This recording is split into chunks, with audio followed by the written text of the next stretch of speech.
This episode of the Managing Madrid Podcast is brought to you by Manscaped, where you can go to manscaped.com and use code Managing Madrid for 20% off and free shipping. And we're recording this moments after one of the wildest Champions League games at the Bernabeu any of us can probably remember in a long time, possibly for a couple years after that historic run. And we're talking about a 3-3 draw, Real Madrid 3, Manchester City 3, in a wild game. And we're going to give out a Manscaped Man of the Match award, as we always do. And here on the Managing Madrid podcast, the award goes to Antonio Rudifer, who manscaped his head and manscaped probably everywhere else, because once again, he did a phenomenal job on Erling Haaland. So congratulations, Antonio Rudifer, for winning the Manscaped Man of the Match award. Listeners, if you want to defend Erling Haaland like Antonio Rudifer did today, whoever the Erling Haaland is of your Sunday league, go to manscaped.com, use code Managing Madrid for 20% off and free shipping. That's manscaped.com, use code Managing Madrid for 20% off and free shipping. Nice article in the Managing Madrid blog. Wonderful lads that do a great job there. And worth reading about that man there. Karim Benzema needs to rest, and the numbers reveal why. Times ended up almost looking like a 6-3-1. Some very good writing about that on the Managing Madrid website. First rate podcast as well. Of course, Fede Valverde was a huge part of the equation.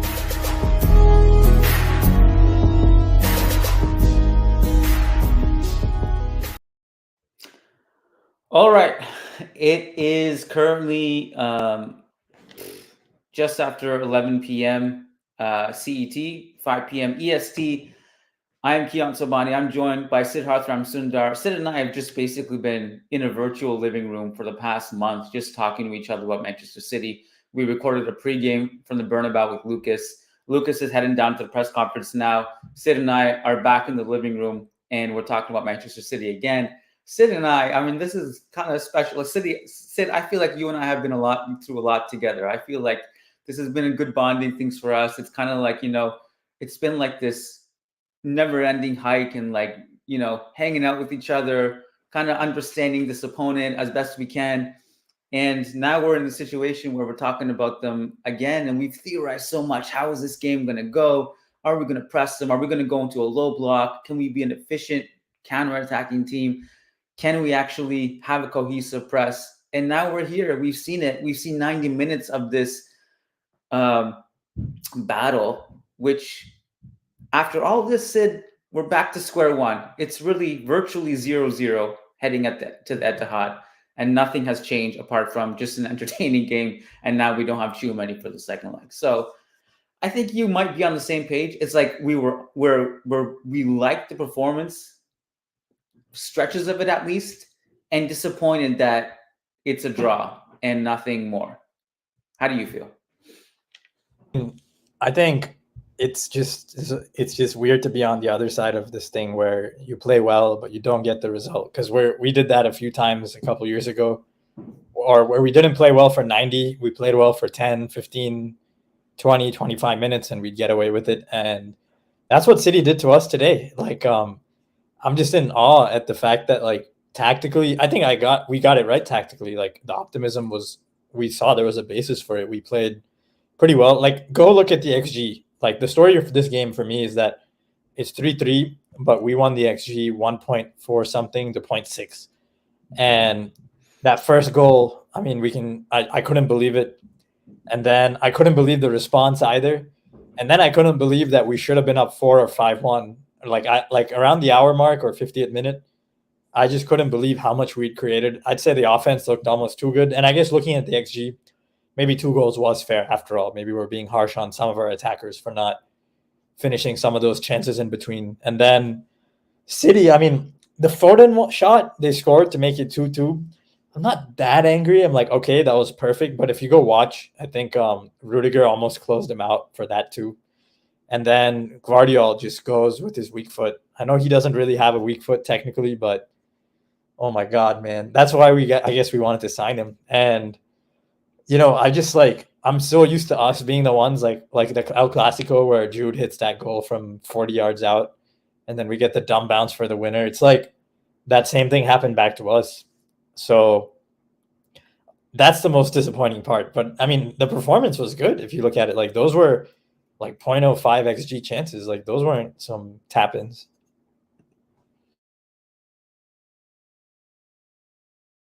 Sorry, I was on mute for a second there. Was Mark Statspot already putting out the numbers after the game? Like we literally just finished the game, so I'm just curious. Yeah, I'll bring it up on the screen.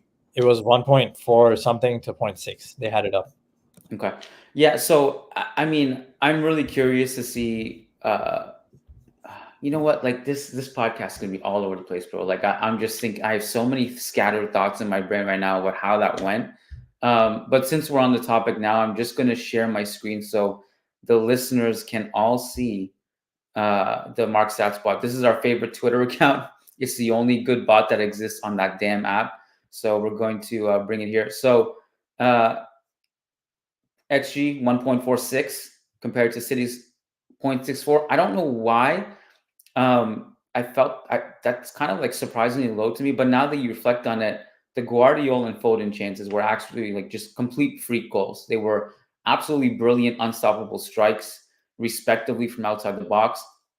I think the field tilt, that seems right to me. Maybe that's why I thought City had better chances than they actually did, was because they had a lot of possession in our final third. And I think the second half is where we kind of regressed a bit and took our foot off the pedal.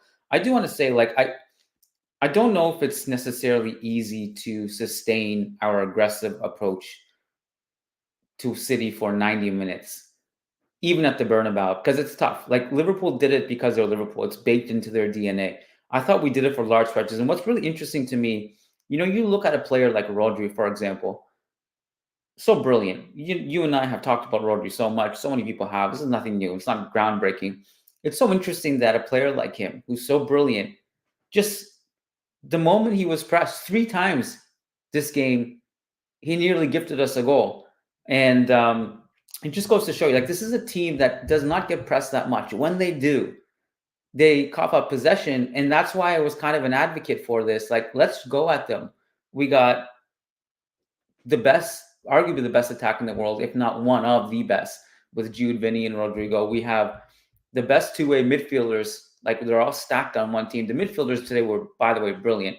Kroos, foot perfect. Defensively, he had 5 separate challenges. And apart from that, a bunch of good defensive plays where he just looked like a defensive monster. I felt like I was watching Claude Makelele back there in midfield. The way he orchestrated the defense, his challenges that he was putting in. Once again, foot perfect on the ball. I was kind of worried about the sub, not because I was opposed to Modric coming in, but because I was like, man, I don't want to lose Kroos's press resistancy and what he's bringing to the table defensive. But of course, I understand why it has to be him. If you bring in Modric, it's going to be hard and problematic to pair those two together. And I also was just thinking about, like, Camavinga was on the brink of a yellow card throughout this whole game. And I was I was like, man, like that moment where Carvajal got the yellow for dissent because he started complaining about Camavinga's tackle. I thought the yellow went to Camavinga, and I was shitting my pants because it's one thing to lose Tchouaméni. It's another thing to lose Camavinga and Tchouaméni, like the 2 best guys to put as your DM. So thank God he escaped. Vinny did have a couple moments where he came close. Jude too. Thankfully, we only escaped with the Tchouaméni yellow card. Why don't we bring it all the way back to the top? The start was absolutely disastrous. How were you feeling when in the first minute, so we're pressing aggressively, City actually beat that press. So I actually thought the start as a whole was positive, but ironically, we actually conceded early on. We responded well, but I was kind of worried that the way we conceded, it was like, maybe dissuade us from pressing more, because they actually broke our press. And then Tchouaméni gets the yellow card, which is disastrous. And then that Silva free kick, which he totally catches Lunin off guard, napping. Yeah, I mean, at that moment, I was just like, all right, like, in a tie like this, you have to be able to withstand a bullshit moment like that, whatever it is, whether it's your fault or not. And in this case, yeah, I mean, Lunin was napping, but I just couldn't believe it. And it was really compounded by the fact that Tchouaméni got that yellow. I think both those things happening within a few minutes of each other, that hurt, man. It hurt so hard. And then to be up 2-1 after that, it was just so delirious. And I mean, that's why I can't get too upset at this team, because like the way they responded from that first moment was perfect. Went up 2-1. I know we got really lucky with the Camavinga deflection. You really can't I guess that was kind of bullshit too. But then Rodrigo then going and getting the finish. Obviously that had a little deflection off, I think, the goalie or something, but still it was a good response. And I mean, it wasn't just those two chances though. We created a bunch more after that, even up at 2-1. And we had Vinny get on the end of a chance. Rodrigo firing straight at the goalie once. And it's interesting to me, he does end up firing straight at the goalie almost every time. It's just one of them rolls past the goalie's feet. But you can't complain. The response was perfect. When you go down 1-0, you can't abandon everything. And I just almost wonder, if they don't go up 1-0, do we really dominate the game? Is what I'm wondering. And I was wondering this at 2-1 up too. I'm like, are we even up 2-1 at this moment if we don't go down 1-0, which kind of provokes us? So just a random thought. I feel like it almost made us play better. Well, I think the answer to that question is probably yes. I think we would have, because it was clear to me the way we started that game, we wanted to immediately get the Bernabeu behind us and make them uncomfortable. And I think that was the direction we were headed in before Tchouaméni even conceded the free kick. My guess is yes. And even at 2-1, we kept pushing. I think at halftime, we were all disappointed it was only 2-1. Like you said, you reflect on the XG. Okay, 2-2 is fine. You scored 2 goals from an XG of 1.4 or whatever it was. That's fine. And I think the chances we had were more like transition opportunities where Rodrigo or Vinny get it on the left or left half space and they're cutting in, they're squaring up. Maybe there's one defender they have to beat. There's a second one on the inside. And the shots were largely at the keeper in those situations. And I think so they weren't clear-cut opportunities, massive chances. They were just really good, dangerous breaks that we had. I think it's interesting because when you look at the ways, I've learned a lot watching City play this season. And what I would say, if there was anything new to take away from this game specifically, it's that you can really see where their weak points are and you can really see what they're good at. And if you want to, not we're in a situation, obviously we have to go to the Etihad and win. There's no two ways about it, which in might be a good thing. I don't know. We'll see. But where I think you want to maximize playing this City team is when you have the ball. They're very good at closing the passing lanes and closing space in very tight-knit situations, in close proximity to the ball. They really cut off the outlets close to the ball. And they're really good on strong side defending. Where they're vulnerable is you want to hit that ball over the top or down the line. We have all the capable passers to do that. Rudiger, Kroos, Tchouaméni, who's unfortunately out. They hit those passes brilliantly. Fede Valverde is another one who had a couple incredible diagonal switches to Rodrigo today in the first half, actually. And he had a great game. We'll get to him.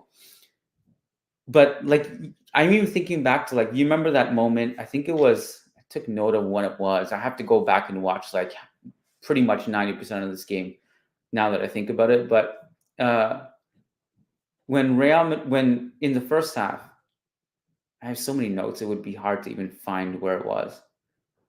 In the 7th minute, I think it was, we nearly had a breakaway. City are defending a very high line. And they're just so vulnerable, with that ball over the top. And Vinny just peels off the shoulder of the defensive line. And when Vinny and Rodrigo were on the field, Brahim doesn't do this so much, but Vinny and Rodrigo are so good at just kind of peeling off. And those passes to those guys in those situations are City have a really have difficult time coping with those. That and the press, they have difficulty coping with. I want to see us maximize more of those situations. What I didn't necessarily love was the second half where we started to regress and retreat a little bit into a defensive shell. Both of City's goals came as freakish as they were and as brilliant as they were, those 2 goals. They were on the back of City momentum and passing and giving them a little bit too much time and space and comfort on the ball. Those were It's just crazy because we barely gave up any space, but we did give up some space, and they capitalized both times. Maybe I think they got like one more long shot off in general and over the game, maybe one or two more, and yeah, it was just shocking because I remember Arsenal just 10 days ago, they played it perfect, didn't give them any space. I thought we were almost as good as Arsenal though, which is what's really sad. Like those chances are really not the highest quality. I know we gave them up. I'm not saying we couldn't have been better. And I think what's disappointing is that we got boxed in during that stretch in the first place. Like that was disappointing for sure. It's just, man, I can't believe they scored 3 goals from that. Like they barely created anything in the box of significance all game, and they got away with their little defensive bullshit because like they were, it was never within their capabilities to get that much closer to goal, and so 9 out of 10 times you don't get that much closer to goal. You don't score 3 goals, or you don't get 2 goals in that sequence. You maybe get one of them, and I mean, I was just disappointed. It's just unlucky, and it is what it is. You know, we've done this to other teams, like I said, where we don't get too close to goal, then we get a Gareth Bale bicycle kick or something. Well, for sure. But the thing is, like, even when you have so much individual brilliance on the field, like these two teams have, like, there's always going to be, you have to leave room for, there's going to be someone completely outperforming their XG and scoring free goals. Whether it's someone like Jude or I just didn't think it'd be Guardiola, man. No. And just a note on him, I thought he was incredible. Like obviously, apart from the deflection aside on the Camavinga goal early, his defending on the flank was great. And there was a couple times he came up against Brahim when Brahim came on, and on Rodrigo as well. I thought he defended foot perfectly, and the strike was insane. So let me just, I mean, we're already falling behind on a few super chats too. This podcast is going to be just all over the place, but I wanted to talk about Camavinga because we talked about Kroos, and I thought Kroos was unbelievable tonight. One of the concerns I had with Camavinga playing as a 6 in this situation, specifically against City, was how will he deal with the counter press? I thought his first touch out of pressure all night was fantastic. And after that, his verticality, his ability to kind of carry the ball forward and play the right, quick, timely pass was great. In fact, I would say that about all of our midfielders, Fede Valverde on that right side was a menace defensively, and also picking and choosing his spots, getting forward. As always, anytime he does decide to drive forward, he's just a problem. It's hard to take the ball off him. The goal was brilliant. So shout out to all the midfielders.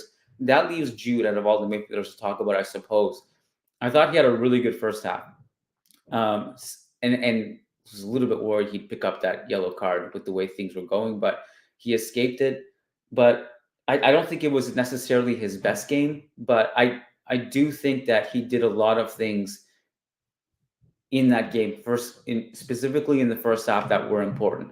I thought the way he tracked, the way he pressed, some of his pressing sequences were actually incredible. Not to get too nerdy about it, but there was one where I think it was Ruben Dias who had the ball, and the way Bellingham just covers shadows and he closes off multiple passing lanes and then just goes up kind of behind him, and Ruben Dias thought he had time on the ball and he just kicks it away. I thought Bellingham was great off the ball. There are moments like that I think will go unnoticed because we tend to measure Jude in goals and assists. But he didn't have those today. Do you want to take a couple super chats and then we'll circle back to analysis? Yeah. All right. Sagnik says, seen since 2009, possession teams feast on passiveness. Second half, same old Carlo, passive. No backbone, no lessons from last year. Shocking. Also, Rodrigo hooked after another Vinny 0 out of 10. I love it. We all the fans get very emotional. We're at our emotional peak right now. I thought out of the front 3, I thought Jude might get hooked too, other than Rodrigo. Like I thought Jude looked really tired in the second half at times. He wasn't running back as hard. He wasn't offering as much in possession. He just looked exhausted. So I thought maybe Vinny, was still trying to make some runs. They weren't like he wasn't devastating all game. Rodrigo was maybe the best of the 3 in possession, but I thought Jude could be the one who was hooked more than Rodrigo. I'm surprised Rodrigo, like, I know Josu came on for Vinny and Bellingham was the only one who was on. I thought that was surprising just because Bellingham looked tired. So I agree. As far as no backbone, no, I thought there was some. I thought they conceded way less XG like than the last 2 years home leg, or maybe similar to last year. But I thought they were overall in more control than the last couple of years. It's just I don't know. It's so hard to reconcile. Like they were in control until Foden scored. If they were half a yard closer to Foden, or how different does that make the whole tie go? I don't know. But it's just sad. It's just sad that it came down to such a small margin more than anything. Like, I don't think we should discount their defensive work because Foden scored that goal. It just was like, yes, you could have been more aggressive, but I don't know. It didn't seem like a complete lack of backbone. I don't think so. No, I don't think so either. But look, I think there's some frustration that we didn't win this game. Let me just, and I agree with you about the defense. I mean, holding one of the best offensive teams in the world to a 0.64 XG is pretty impressive.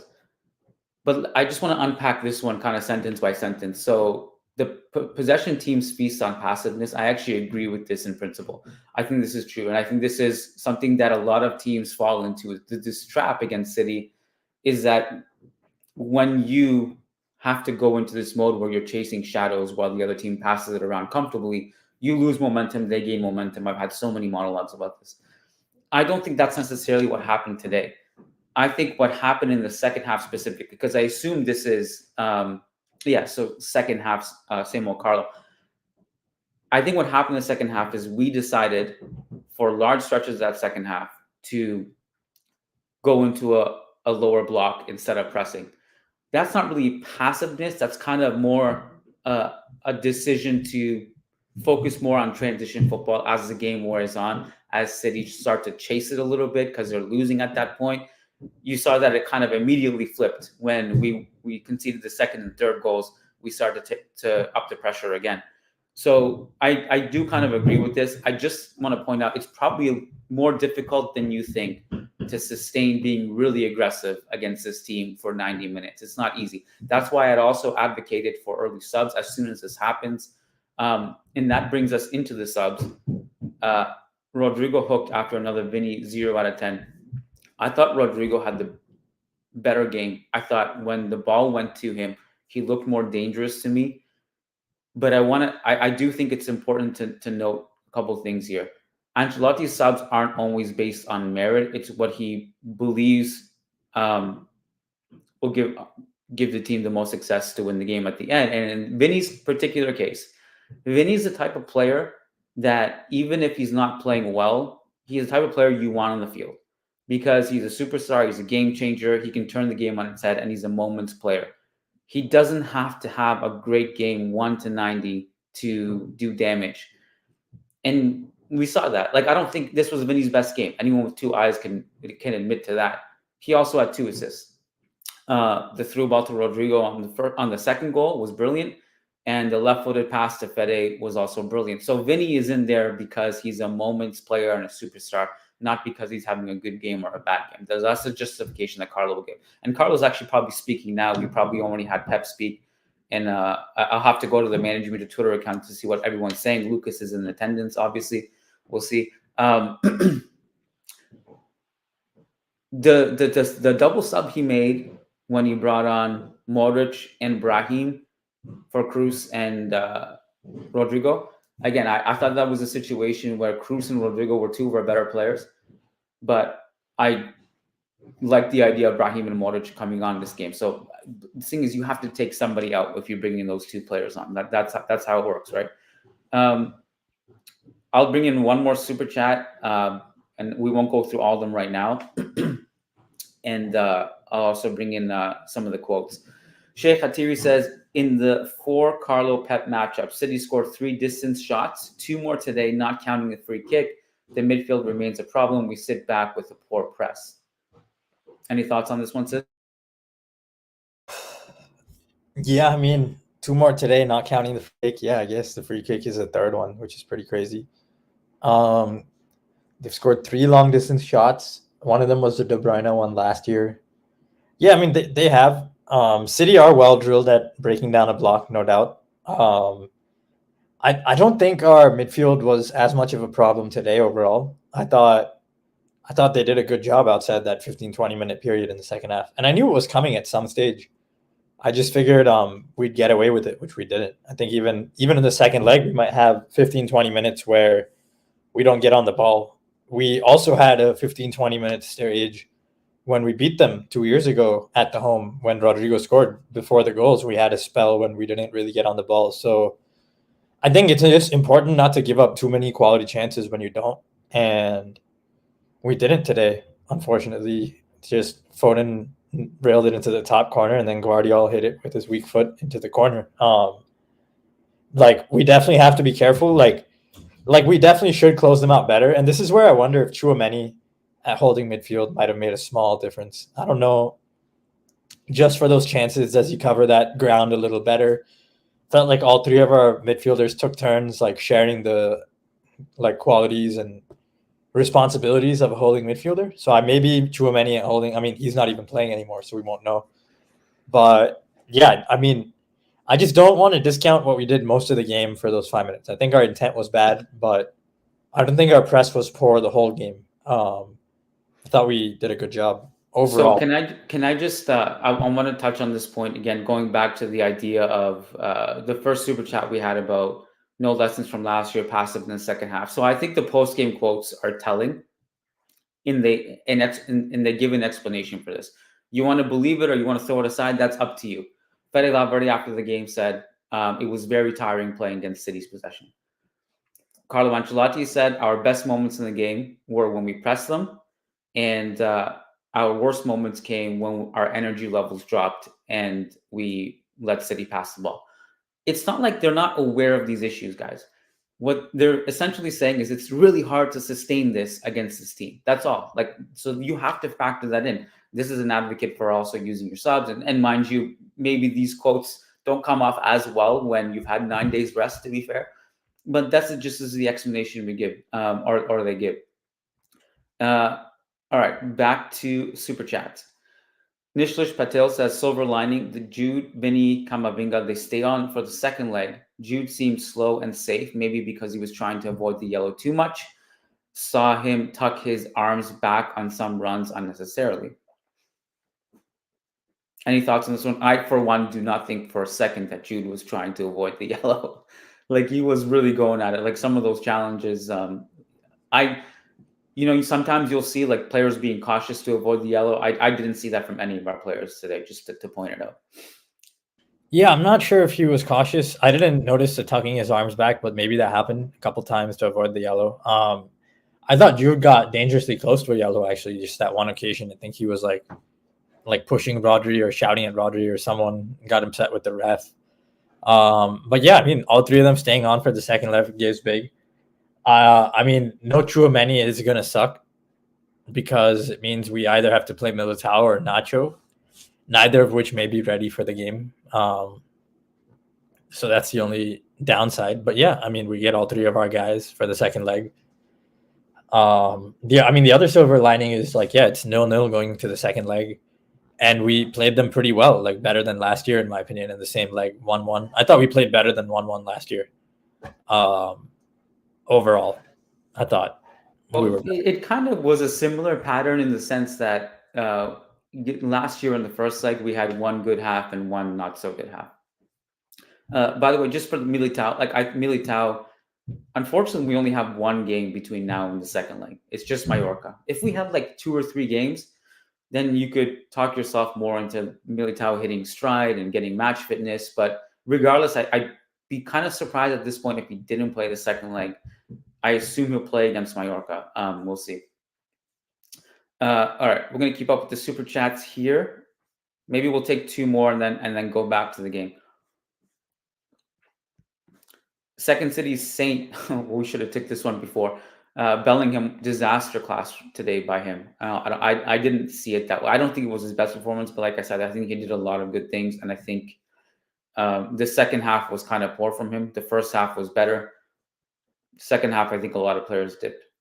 So just jump in anytime you want. Yeah, I just thought he was tired. And so I'm just still surprised that they didn't take him off earlier. Like I said before, I thought he would come off before Vinny or Rodrigo, or at the very least at the same time as one of them. And I thought he was lucky to stay on. And it's not even about luck. I just thought Carlo thought, if you're attacking the game late, you want Jude's movement in the box. And so he stayed on longer than he should have. But yeah, that's where I think he wasn't. Him and Fede, for what it's worth, they both were supposedly tired after the last set of games.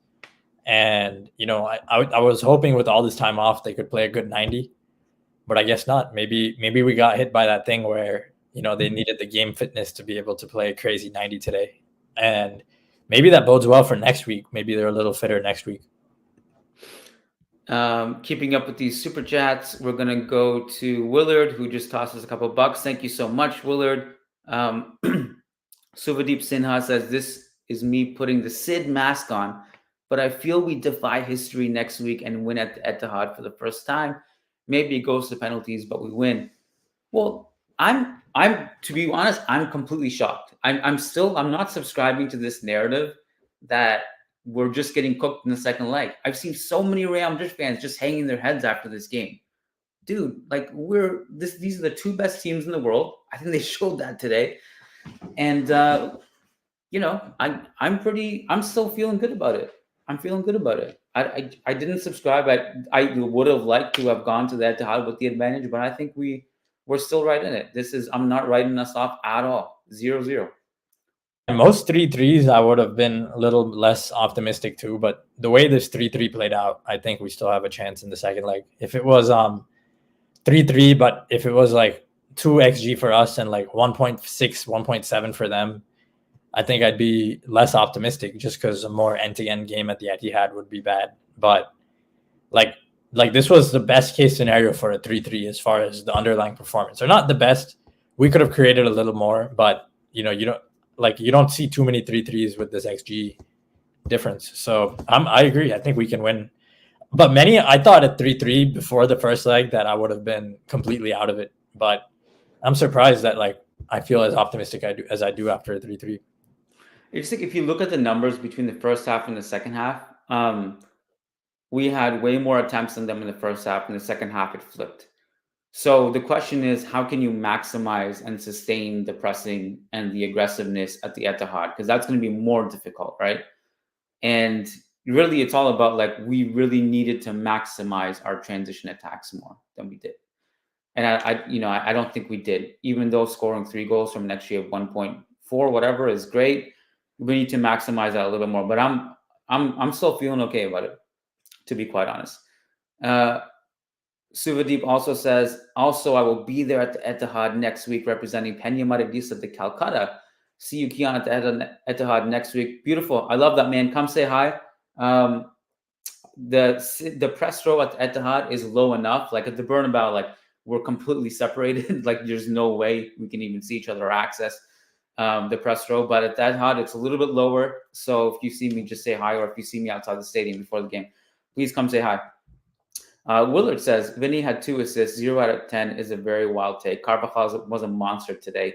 He had multiple runs in the middle of the pitch, which could have been crucial. I agree. I know, I think people kind of label me as a Vinicius apologist, which admittedly, sometimes I am because I just love his game so much. But because to me, it's all about you need players like that who can have moments of ingenuity and break lines.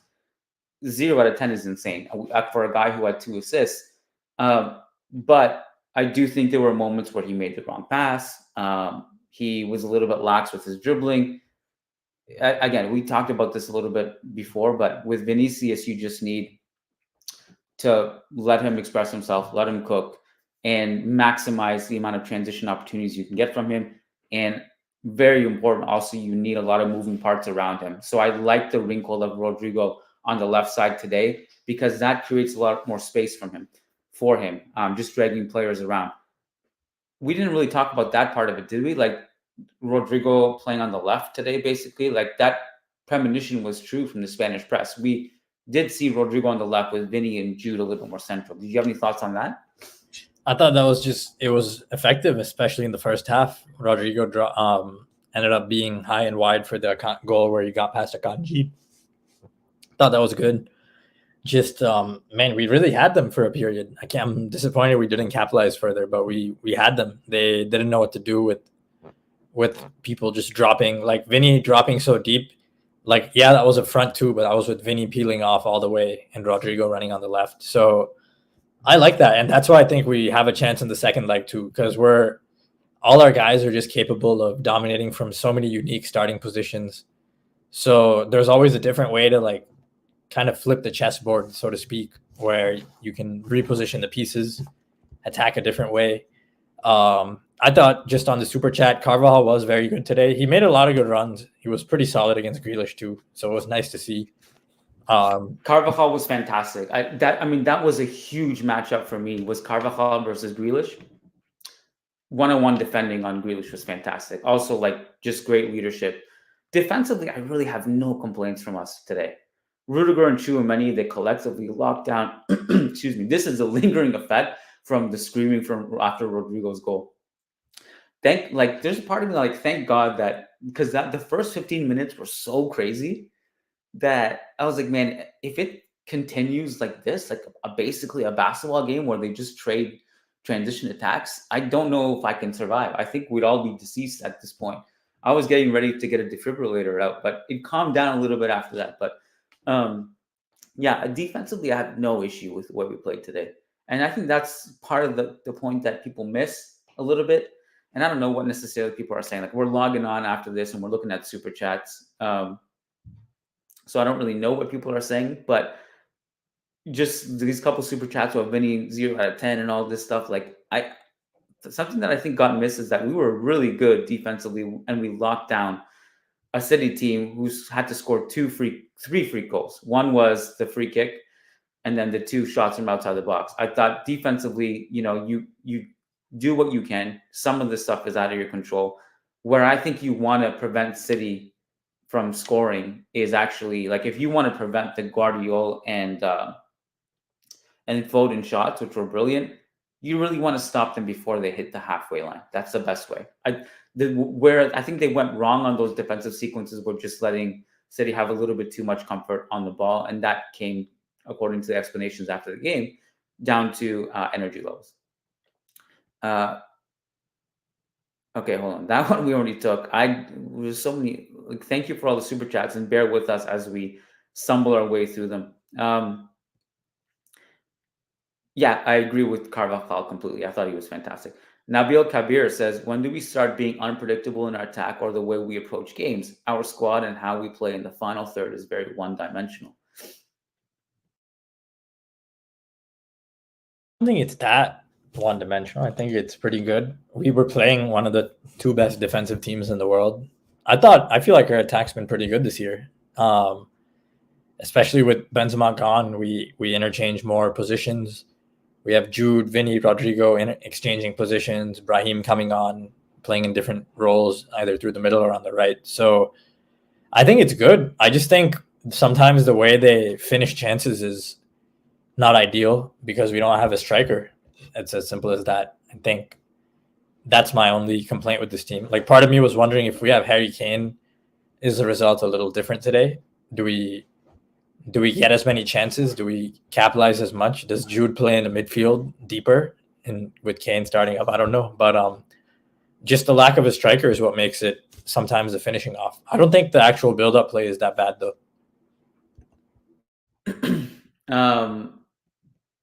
Lost in time sell Vinny and Lunin, Wino, De Gea. Hard unsubscribe, hard pass. Thanks for the donation.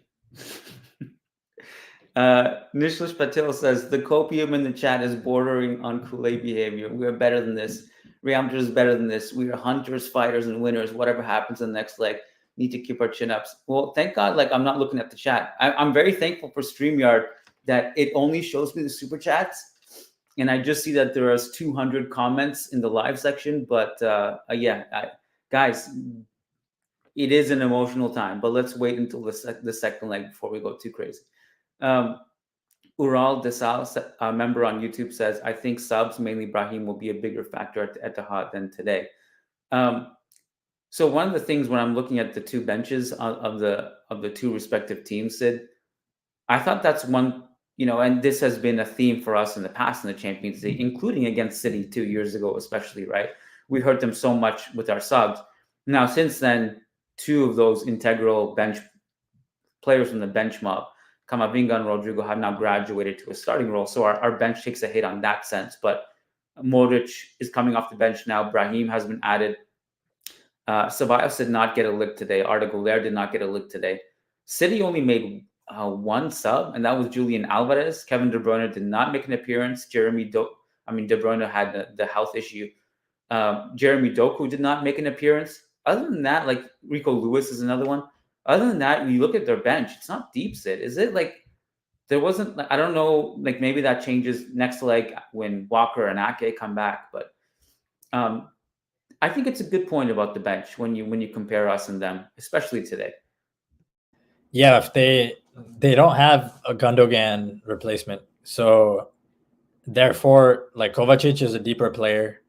Nunez has not been that good for them, in which case they don't really have a bench. No. Offensively, most of their bench is their backup, like left backs and center backs and right backs, like Walker, Ake, all these guys, Stones, Akanji. So I agree. They don't have too deep a bench. That could be a factor in the second leg for sure. I mean, I would assume De Bruyne starts the second leg and they have maybe Kovacic or a Foden available off the bench. They also have Jeremy Doku, though. We forgot. We didn't see him surprisingly today. I guess we can't forget about him. He is a good bench player in certain matchups. I don't know. Maybe this may not be the ideal matchup for him, but he is a good bench player. I guess I'm kind of surprised we didn't see him. I do wonder, like, because of the way we play and the way City play, did they go through less fatigue than us? Does Grealish need a break, the way, Rodrigo does, for example, or Vinny does? I don't know. Yeah, it's tricky. I mean, it's tricky. I hope that it was like the like almost fatigue from the 9 days off being a reason that they didn't need as much of a break, or why they kicked it on in the second half. I hope that's the reason. Otherwise, the reason would be something that's bad for us, which is that their style of play, like you said, and their possession means that they can afford to play harder defensively in the stretches they get it, while still like conserving energy when they get the ball. And that's always been why I want to play more like not like the boring version of City, but there are elements of their game that I find are efficient. And that's the main one, the energy efficiency of keeping the ball. It's just very high if you do it the right way. Again, we did force them to run around and disrupted them. So we'll see. It could be that we just needed this game to like rev back up, and that our physical levels are different at the Etihad. And I think that will be a factor for sure. Nicole Gant says, keep up the good work, friends. When I take days off work, I need a win. How do KDB and Walker factor into next week? Do I take the day off?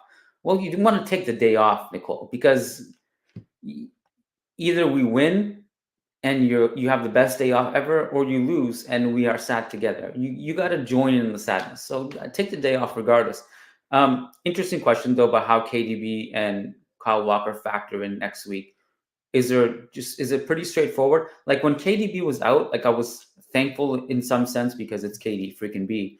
But I also know that Foden and Silva can really hurt us. So I wasn't like over the moon. I wanted to keep my excitement levels in check.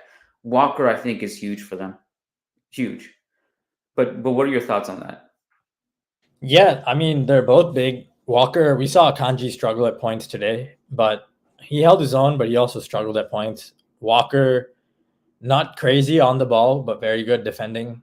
I'd say it's just tricky in that they're going to be back, but I think we're still going to be able to match them at the Etihad is the feeling I get. Like maybe we don't create as many chances. Maybe we create a little less. Maybe we give up a few more chances defensively. But I think a lot of our approach will remain the same, where we want to kind of run at them. We want to get our tacklers tackling. And De Bruyne is a threat. Like I thought City were less dangerous in transition. He opens up the path to Haaland, especially in a way nobody else does. I feel like he has had certain moments in these big games, both against Arsenal and Liverpool, where he struggled both times, where physically running up and down with some of our guys is not the role he's cut out for to the same degree. So yeah, De Bruyne is important, but he's not like, it's not like bringing Messi into the team. He might decide the game, but it's not like they won't have ways to decide it without him, like you said. So I think you should take the day off just because like there's a good chance. I kind of get the sentiment completely. Like, we need a win. If you take off and we don't win, it sucks. You could always take 2 days off too, if possible, where take the next day off and just have a plan B in place would be my suggestion. Just like, I'd say we have a 40-45% chance of making it through the Etihad. And it's like, that's pretty close to 50. It's pretty close to a coin toss. You take the day off regardless. Nicole, I know you're an avid Madridista. Nicole came to our Los Angeles podcast, by the way. You take the day off no matter what, because you're a Real Madrid fan and you believe in your team. And if you don't, it's not always just about the wins. You got to go through the losses too. Take the day off, Nicole. I thought it'd be interesting if we take the Pep Guardiola post-game quotes. I find them all interesting. The cool thing about Pep is that, when you skim Carlo's post-game quotes, you're like, okay, well, very status quo, doesn't really say that much. Sometimes he does give us some gold. Still gives us way more gold than Zidane did. Pep always kind of says interesting things. So I'm going to go through them really quick. He says, it is impossible to control Madrid's transitions. We have lost balls with every reliable player that we have. Many losses. In this field, Madrid knows that the game is never over, and we have played very well without conceding. We have been generating more and more danger, and we have been able to score 2 great goals. He's referring to the second half. At halftime, this is what he told his players.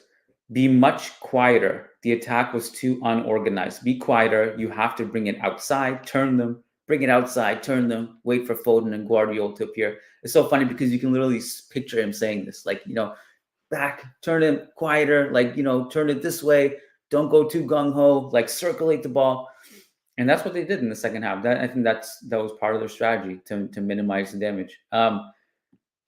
It's never impossible, but it is very difficult to stop Real Madrid's counterattacks. You just have to minimize them. They have the legs to dribble past you, and then Kroos, who moves the team only like Toni Kroos can do, will take this result into the second leg. And then he touched on Kevin De Bruyne. He was in the lineup, but then we had a talk. He was vomiting, felt bad, felt nauseous, etc. Great. He has a comment about the roof. I was dreaming about this before the game. I was like, please, Guardiola, complain about the roof. He says, I really want to see the sky. The stadium has been impressive, but now they only have to take care of the grass. They just have to improve this. Florentino only has to worry about making a good field.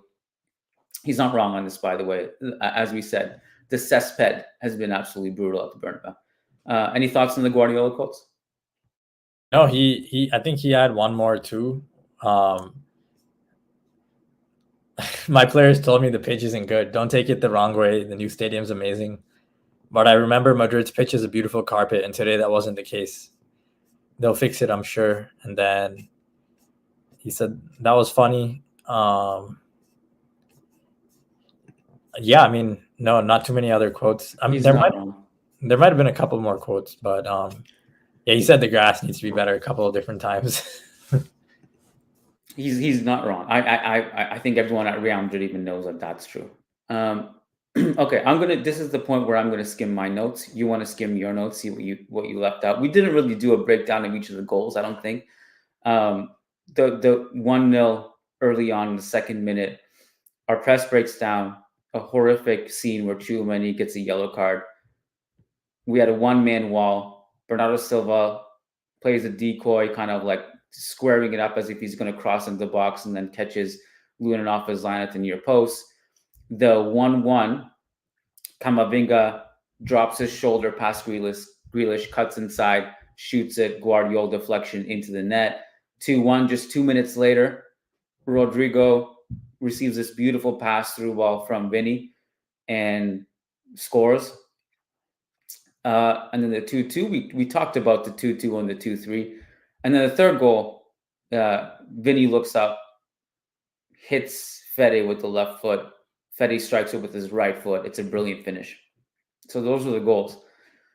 I thought Modric was very bright off the bench. I liked his composure. in tight spaces. I liked his performance. We talked about the positioning of Rodrigo, Vinny, Bellingham. We talked about all the midfielders. We didn't talk about Ferland Mendy. What did you think about his performance? He was solid overall, no complaints. Yeah. Like, he did his job. I thought Carlo had a cool quote about that, like about how he knows he's a defender, so he knows the job better. Camavinga is a midfielder, so he knows the midfield job better. It's just a matter of experience. I agree with that fully. And yeah, I'm glad we have Mendy for the second leg too. Overall, he was good. Even in possession, pretty solid. Like, he's conservative, obviously, but that's what you get with him. I agree on Mendy. He also had his classic one, Ferland Zinedine Mendy moment under pressure, deep escape pressure. I thought he did pretty well, all things considered. I thought, I already spoke about it, but Fede and Kroos and Camavinga, all three of those guys were awesome today. Again, I like, just going back to the very beginning of the podcast, what I would like to see in the second leg is us maximizing where City are very vulnerable, which is 1, when they're pressed, 2, when they're in transition, and 3, those balls over the top. Instead of trying to work our way around pressure. You see Vinny and Rodrigo peeling off the shoulder of the defensive line, hit him. City just cannot defend those. Looking at the stats, nothing jumps out at me. For fun, I always like to check Kroos's long ball passing in this game. 7 of 7. He hit all those in the first half. How many tackles did he have? Only 2. So I don't think tackles are kind of calculated weirdly on who scored. He had like 5 massive defensive interventions. So something the stats don't tell you. You gotta use the eye test for that. Yeah. I don't know, man. I think we got it all. We'll go back to a couple super chats, but did we exhaust it? I think there's one more. One more super chat, you mean? Yeah. Yeah, there's a couple more super chats. Suvadeep says, if there is one complaint I have, that is more dynamism on the right wing. Also wanted Goulet to come on tonight. Could have hurt City more in the last 15 minutes. Yeah, I don't know what Turkish football Twitter is saying right now, but they're probably not thrilled. Yeah, I would say this could have been a game for him, considering how tired Jude was by the end.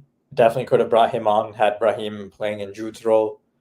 It's just it seems like Carlo's not going to get Goulet any minutes in a tie like this. Maybe he'll throw him on, roll the dice in the second leg even, but maybe he will. With considering how tired some of our first choice players are going to get in the second leg, the way we're going to have to run, it's definitely possible that we get Goulet to come on. So we'll see. More dynamism on the right wing. Yeah, like the right wing is a lot of Carvajal and Fede, just late runs to kind of keep the floor spaced, but they're rarely the ones that are driving it with an intent to pass out or create themselves. It is what it is. Like, we have Brahim. When Brahim's there, sometimes it's really good. But yeah, our strategy seems, we don't have like a go-to left-footed right winger. Brahim still plays more as a 10. And even Goulet, when he gets it, like, he's going to come narrow. He's not like, he can make the runs, but we don't have like a Mo Salah or an Mbappe who can really stretch the pitch there. So it is what it is. I mean, I was expecting more damage to come on the left. Did you look? You're only human if this happened to you. I'm doing it because this happened to me during the game. Admittedly, I'm admitting something here. During the game, I was like, just kind of envisioning what does this look like if it was just Mbappe on the field right there in this game. I was like, did that cross your mind at all? Like, what those transition opportunities would have looked like against a City team that already struggles against them? Yeah. I mean, pretty much all year I've done it a little bit, just because like you definitely have been doing it for like 8 years. Yeah, I mean, especially this year and last year are the years I've done it the most. I think 2 years ago, I did it 2 years ago. I don't know, a little bit every year though. A little bit every year. And this year is the year it hurts almost the most because no, it hurt the last 2 years too. Every year it's hurt just envisioning it. And I mean, just imagine Mbappe storming down, like he wants his goals. He's so fast. Then like they praise Vinny's passing now and it's gotten better. But man, people are going to be waxing about it when he just like plays a simple little chip ball and Mbappe's so fast he gets to it. We're going to get so many of those. I can't wait. And I think the finishing is what I'm excited for. He's just such a killer. He's really worked on his finishing for years. He has that fake finish move where he pretends to go to one post and finishes it at the other. So Yeah, I'm excited for those. I'm excited just like in contrast sometimes to just Rodrigo, man. Like I love him, but he just did that thing where he dribbles everyone and then shoots it straight at the keeper like twice again today, which was so annoying. I don't want to see any of that. Vinny and Rodrigo. I mean, the one I can remember very vividly was when Vinny gets the ball in the left half space and he has a left-footed shot that I thought was going in. I stood out of my seat and I was about to scream, and it went just over the bar. I wanted to make a point about this right wing thing that Subhadeep brings up. More dynamism on the right wing. I think the way it's set up, I'm actually kind of fine with, which is you overload the left side because Rodrigo likes to be central or on the left, those two things. And Vinny really doesn't like to come out of the left wing much unless it's to go a little bit central or make a diagonal run into the middle. The right wing is Fede's, the way I see it. Fede and Carvajal have to make those bombing runs and receive the switch. And if we can get more of those, I mean, Brahim obviously naturally gravitates toward the right wing more than Rodrigo does. But I think it's kind of like as I said many times, this is going to be a long era. And when I say like era, I'm thinking like 10 years. Our attack is going to be very left-sided heavy, I think. And we have to be okay with that. We're going to be overloading left side and hopefully breaking them with some switches and some efficient right wing play from Fede or whoever the wing back is on that side. Mohammed Wuska Hussein, our YouTube member, says people are overreacting. Didn't kill City, but we created chances and defended well. Mostly hope Nacho, Militao come up big and Jude performs better in possession. There we go. Some optimism. I like that. Thanks, Mohammed. And Danuka says, how big a factor is the Etihad? And shout out to Rudiger, I assume. I can just tell you, like Sid, I think I've said this before. I was at the Etihad last season, and I've been to several away games now, whether it's the Metropolitano, where there's Anfield, Stamford Bridge. And the Etihad just blew me away. It was way crazier than Anfield and Stamford Bridge, which kind of surprised me. It's a factor. Like, I can't say it's not a factor. I think it's a factor. And it's ironic because we call it the Etihad and there's memes about it. But on a big night where they have to come out, like, it's pretty crazy. So I definitely think it's a big factor. Yeah, Pep had a quote saying, like, our fans will help us get us one goal and then we'll do the rest, like implying they're like a goal up at the Etihad. Yeah, it will be tricky. It will be tricky, but I do think just going back to the previous super chat too, we have a chance. Like, I think it's both where we played really well and the Etihad's a factor. Just like today, everything was true. We played really well and City's big game experience came to the fore and we defended well on a block and it wasn't enough. So I think everything will end up coming together, which is why a draw and penalty shootout is very possible at the Etihad. I think penalties loom very large after watching what happened tonight. Very possible, like a one. Man, my heart just like calmed down and started to beat slower. I'm thinking about penalty shootout right now. My anxiety is through the roof. I think it's just very likely. Like, even if we play better, the Etihad factor might just make it so that even if we play one of the best games of our season, or even if we play the best game of our season, Etihad will be a big factor. And I mean, that's where I think it's going to be hard to win out right there without going to penalties. Like, that's how big a factor I think it is. But I mean, we can. If any team can, it's us. We'll see. We'll see for sure. But I'm more optimistic too. It's just optimism for me looks like, okay, like 1-1 to penalties is very plausible. Like, that's the new optimism you need to have for the Etihad. It can't be like optimism at the Etihad looks different than optimism at home. For sure. I mean, we've been through this. Second leg at home would have been nice, but we can either sit and cry about it, or we can go to Etihad and win. And I think we can do it. I have some bad news. Our next game is against the terrorist Mallorca. Terrorist number 1, Pablo Maffeo. Terrorist number 2, Rayo. These are just guys who are just gonna kick the shit out of Vinny, and then and then try to gaslight him for everything that he does. So hopefully we can come out of that relatively unscathed physically. And then we got the Etihad on. So this is important too. I'm just going to bring this up on the screen. So tomorrow we are doing. Hold on, let me set the mood. There we go. So tomorrow, for members, we do a Liga Después. So patreon.com/Managing Madrid.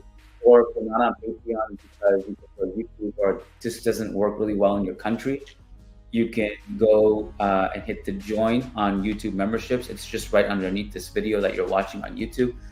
And you can join us for the intimate kind of like closed doors, less emotional analysis the day after. And we'll be pretty active for our members from now until the second leg. And so we hope to get you there. Sid, do you have any parting thoughts for us? Let's fight at the second leg. Let's fight. Let's kick their ankles in. Let's tackle them. Let's do whatever it takes. And let's get our first ever win there, baby. Kick their ankles in is not necessarily something I subscribe to, but I subscribe to the rest of it. Look forward to doing a lot more Manchester City previews with you from now until the second leg. It's gonna be fun. Oh, I forgot. I got to do a few more previews for the second leg now. It's not over, bro. It's not over. Yeah, and then on Monday we're off to the Etihad, which will be an experience. We'll just put it that way. Thanks, guys, for tuning in. Appreciate all of you. You guys are all fantastic, lovely people. And thank you for tuning in. Sid, thank you for your time. And we will catch you next time. Peace out, guys. Thank you.